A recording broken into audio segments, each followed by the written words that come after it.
Эртеңки күнү Ош шаарындагы Борбордук аянтка чогулган митинг учурунда Ош шаардык ички иштер башкармалыгы шаардагы коомдук тартипти сактайбыз.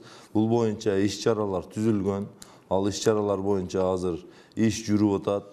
Шаарда тынчтыкты сактап, жана тартип бузууларга жол бербей, мародерство же башка улуттар аралык кагылышууну көздөгөн ар кандай провокаторлор болушу мүмкүн.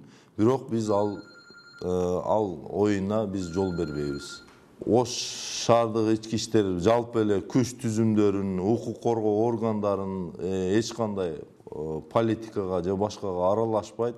Биздин негизги максатыбыз, негизги милдетибиз Ош шаарында, жалпы Кыргызстанда тынчтыкты сактоо, элдин биримдигин сактоо, улуттар аралык биримдикти чыңдоо, мамилелерди чыңдоо жана шаардагы элдин жашоо тиричилигиндеги бир кандайдыр бир коркунучтар же болбосо башка түзүлсө, ошолордун алдын алуу жана ошол нерсеге жол бербөө биздин негизги максат.